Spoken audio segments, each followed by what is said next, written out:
Atlantic মহাসাগর বিজ্ঞানীদের কাছে অপার এক রহস্যের নাম। 1912 সালে বিশ্ববিখ্যাত টাইটানিক জাহাজডুবির ঘটনাটি ঘটেছিল উত্তর আটলান্টিকে।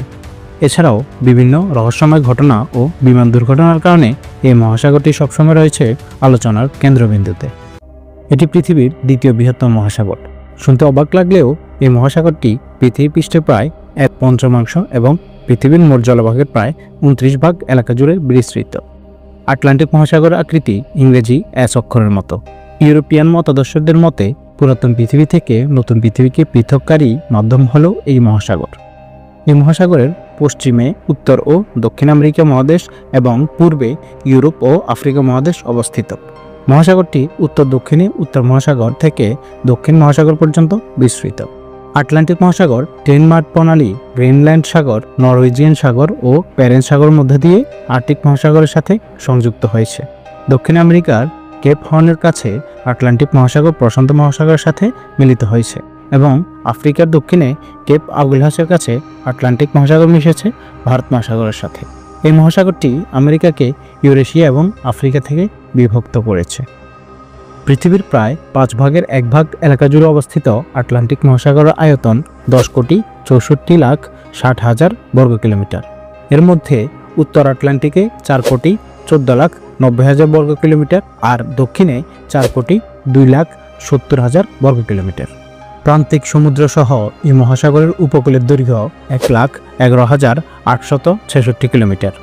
আটলান্টিকের গড় গভীরতা 3,646 মিটার বা 11,962 ফুট।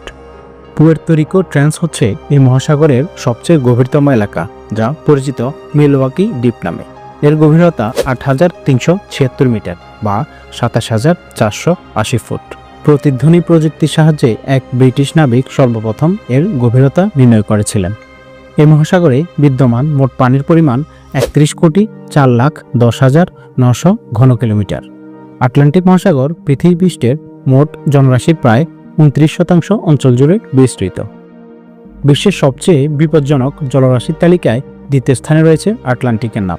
এই সমুদ্রের পানি ও উপকূলীয় বাতাস, পানি পৃষ্ঠের তাপমাত্রা এবং পানির স্রোত এসব দ্বারা অনেকখানি প্রভাবিত। পৃথিবীর আবর্তন গতি, বায়ু প্রবাহ, সমুদ্র জলের লবণাক্ততার ঘনত্ব ও উষ্ণতার পার্থক্যের জন্য সমুদ্রের উপরের জলরাশি নিয়মিতভাবে এক স্থান থেকে অন্য স্থানে প্রভাবিত হয়। সমুদ্রের জলের এই গতিকে সমুদ্র স্রোত বলে। আটলান্টিক মহাসাগরের প্রধান স্রোতগুলি হচ্ছে কুমেরু স্রোত, বেঙ্গুয়েলা স্রোত, দক্ষিণ নিরক্ষীয় স্রোত, ব্রাজিল স্রোত, উত্তর নিরক্ষীয় স্রোত, উপসাগরীয় স্রোত, উত্তর আটলান্টিক স্রোত, ক্যানারি স্রোত, ল্যাব্রাডোর স্রোত ইত্যাদি। আটলান্টিক মহাসাগর অর্থ অ্যাটলাসের সমুদ্র। নেভিগেশন এবং জ্যোতির্বিজ্ঞানের গ্রিক দেবতা অ্যাটলাসের নামানুসারে আটলান্টিক নামের উৎপত্তি এবং যুগ যুগ ধরে চলা এই নামই শেষ পর্যন্ত রূপ নেয় আটলান্টিক নামে। টাইটানমের পর অনন্তকাল ধরে আকাশ ধরে রেখেছেন অ্যাটলাস, এমনটাই বিশ্বাস করেন পুরনো ধ্যান ধারণার মানুষরা।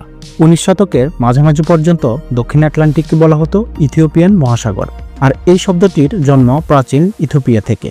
তবে তারও আগে ইংরেজদের কাছে এটি পরিচিত ছিল গ্রেট ওয়েস্টার্ন ওশান নামে। তবে আটলান্টিক পুরনো বিশ্ব থেকে নতুন বিশ্বকে আলাদা করেছে, এমনটাই বিশ্বাস করে ইউরোপিয়ানরা। এই মহাসাগরের উল্লেখযোগ্য সাগরগুলোর মধ্যে রয়েছে ভূমধ্য সাগর, বাল্টিক সাগর, কৃষ্ণ সাগর, লিবিয়ান সাগর, উত্তর সাগর, নরওয়েজিয়ান সাগর, সেল্টিক সাগর, আইমিয়ান সাগর, ক্যারিবীয় সাগর ইত্যাদি। উপসাগরের মধ্যে আছে মেক্সিকো উপসাগর, ব্যাফিন উপসাগর, গিনি উপসাগর ইত্যাদি। পৃথিবীর অনেক প্রধান নদীর জলধারা আটলান্টিকের সাথে মিশেছে। এগুলোর মধ্যে মিসিসিপি, নাইজার, আমাজন, কঙ্গো ও রাইন নদী ইত্যাদির পানি এই মহাসাগরে পতিত হয়। দুইটি সাগর অথবা দুইটি বিশাল জলরাশিকে সংযুক্তকারী সরু জলপথকে বলা হয় প্রণালী। আটলান্টিক মহাসাগরে এরকম অনেকগুলো প্রণালী রয়েছে, যার মধ্যে উল্লেখযোগ্য ডেনমার্ক প্রণালী, ম্যাজেলান প্রণালী, ফ্লোরিডা প্রণালী ও ডোভার প্রণালী। ইংল্যান্ড ও ফ্রান্সের মধ্যবর্তী ডোভার প্রণালী বিশ্বের সবচেয়ে ব্যস্ততম সমুদ্র প্রণালী। গবেষকদের ধারণা জুরাসিক আমল থেকেই এই মহাসাগরের গঠন শুরু হয়েছিল। 980 থেকে 982 সালের দিকে নর্স অভিযাত্রী এরিক দ্য রেড সর্বপ্রথম জাহাজে চড়ে এই মহাসাগরটি পাড়ি দিয়েছিলেন বলে মনে করা হয়। তবে 1492 সালে ক্রিস্টোফার কলম্বাস আটলান্টিক পাড়ি দিয়ে আমেরিকা মহাদেশ আবিষ্কার করেছিলেন। এ তথ্য প্রায় সবারই জানা। 1919 সালে বিমান পথেও পাড়ি দেওয়া হয় আটলান্টিক মহাসাগর। জন আলকক ও আর্থার ব্রাউন নামক দুইজন বৈমানিক বিমানপথে আটলান্টিক পাড়ি দিয়ে কানাডা থেকে আয়ারল্যান্ডে পৌঁছেছিলেন। এছাড়াও 1978 সালে 3 অভিযাত্রী বেলুনে চেপে পাড়ি দিয়েছিলেন আটলান্টিক মহাসাগর। আটলান্টিক মহাসাগরের সবচেয়ে বড় দ্বীপ গ্রিনল্যান্ড, যা আয়তনে বাংলাদেশের চেয়ে 15 গুণ বড়। ভুবনজয়ী সম্রাট নেপোলিয়ান বোনাপার্টকে আটলান্টিক মহাসাগরের সেন্ট হেলেনা দ্বীপে নির্বাসিত করা হয়েছিল। ক্যানারি দ্বীপ, ফারো দ্বীপ, আইসল্যান্ড, বার্বাডোস, হার্মা, ত্রিনিদাদ অ্যান্ড টোবাগো, ফকল্যান্ড দ্বীপপুঞ্জ ছাড়াও আরও ছোট বড় অসংখ্য দ্বীপ রয়েছে এই সাগরে। এই মহাসাগরের পানির চরিত্র কেমন? সাধারণত ধারণা করা হয় যে আটলান্টিকের পানি অনেক বেশি শীতল, কিন্তু এটি পুরোপুরি ভুল। এই মহাসাগরের পানি বেশ উষ্ণ। সাধারণত পানির তাপমাত্রা নির্ভর করে বেশ কয়েকটি প্রভাবের উপর। প্রথমত, অক্ষাংশ ভেদে এর উষ্ণতার হেরফের হয়। যেমন মার্কিন উপকূলে এর উষ্ণতা প্রশান্ত মহাসাগরের চেয়ে 16 ডিগ্রি ফারেনহাইট বেশি, অর্থাৎ এটি বেশ ভালোই গরম। এরপর রয়েছে মৌসুম ভেদে পরিবর্তন ও সৌরশক্তি এবং জলবায়ু পরিবর্তনজনিত পরিস্থিতি। এসব কিছুই আটলান্টিকের পানির শীতলতা বা উষ্ণতার তারতম্য ঘটায়। তবে আটলান্টিক মহাসাগরের পানি সময় ও স্থান ভেদে বরফেও পরিণত হয়। প্রতি বছর অক্টোবর থেকে জুন পর্যন্ত এই মহাসাগরে ল্যাব্রাডর সাগর, বাল্টিক সাগর এবং ডেনমার্ক প্রণালী বরফে ঢাকা থাকে। মজার ব্যাপার হলো, উত্তর আটলান্টিকের পানির তাপমাত্রা যদি ঘড়ির কাঁটার দিকে ঘুরে, তবে দক্ষিণ আটলান্টিকের জলস্রোত ঘুরে বিপরীত দিকে। ফলে পানির তাপমাত্রা হিমাঙ্কের নিচে 4 ডিগ্রি থেকে 30 ডিগ্রি সেলসিয়াসের মধ্যে ওঠানামা করে। আটলান্টিক মহাসাগর হচ্ছে পৃথিবীর সবচেয়ে লবণাক্ত মহাসাগর।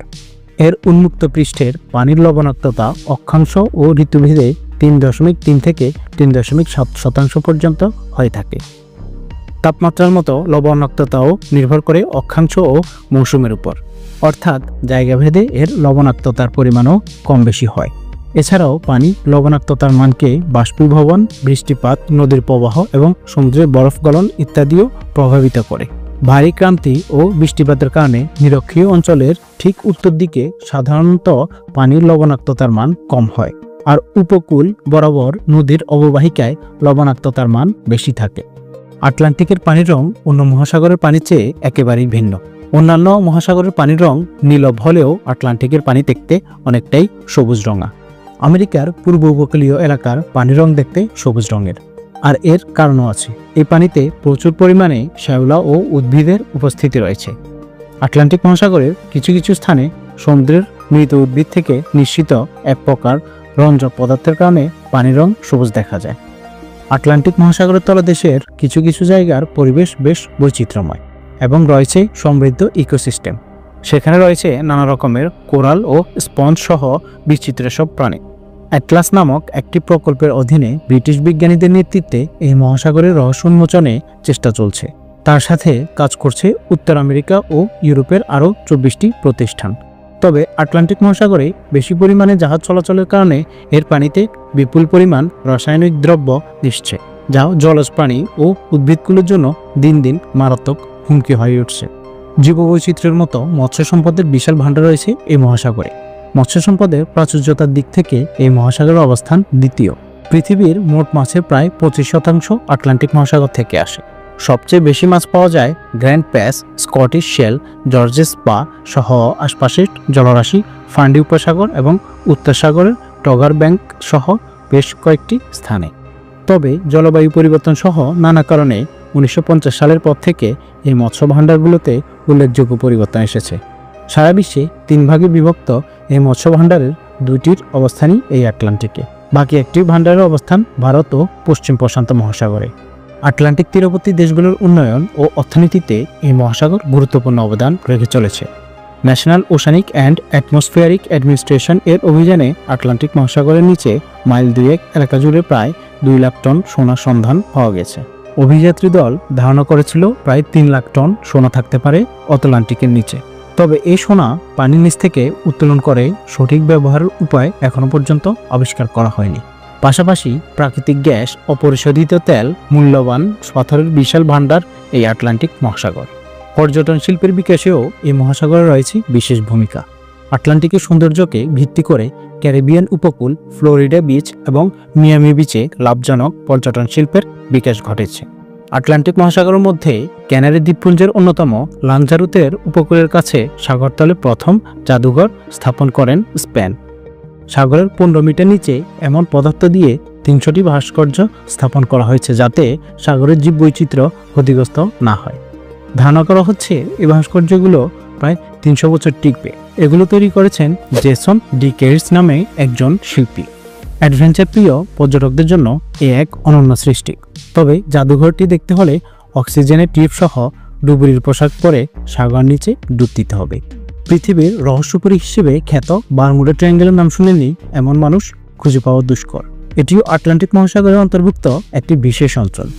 এখান থেকে বেশ কিছু জাহাজ ও উড়োজাহাজ রহস্যজনকভাবে নিখোঁজ হওয়ার কথা শোনা যায়। অনেকে মনে করেন ওই সকল অন্তর্ধানের কারণ নিছক দুর্ঘটনা, যার কারণ হতে পারে প্রাকৃতিক দুর্যোগ অথবা চালকের অসাবধানতার। এর বিপরীতে অনেকেই বিশ্বাস করেন এসবের পিছনে দায়ী হলো অতি প্রাকৃতিক কোনো শক্তি বা বহির্জাগতিক প্রাণীর উপস্থিতি। পৃথিবীর মানব জীবনে আটলান্টিকের কিছুটা বিরূপ প্রভাব থাকলেও এর অপরূপ প্রাকৃতিক সৌন্দর্য, জীবন ধারণের বিশেষ উপকারিতা সহ সর্বোপরি মহাসাগরটির অস্তিত্ব যে মানুষের জন্য স্রষ্টা প্রদত্ত এক অমূল্য আশীর্বাদ তা আর বলার অপেক্ষা রাখে না। আর তাই আটলান্টিকের নাম শুনেছেন, ইন্টারনেটে ছবি দেখেছেন, কিন্তু মনে মনে বা কথায় কথায় এই মহাসাগরের তীরে একবার যাওয়ার বাসনা ব্যক্ত করেননি এমন মানুষ পাওয়া বিরল। পরবর্তী ভিডিওতে কি জানতে চান, কি নিয়ে ভিডিও চান, দ্রুত লিখে ফেলুন কমেন্টস বক্সে। আর চ্যানেলটি সাবস্ক্রাইব করে সূত্র জগতের সাথেই থাকুন। ধন্যবাদ।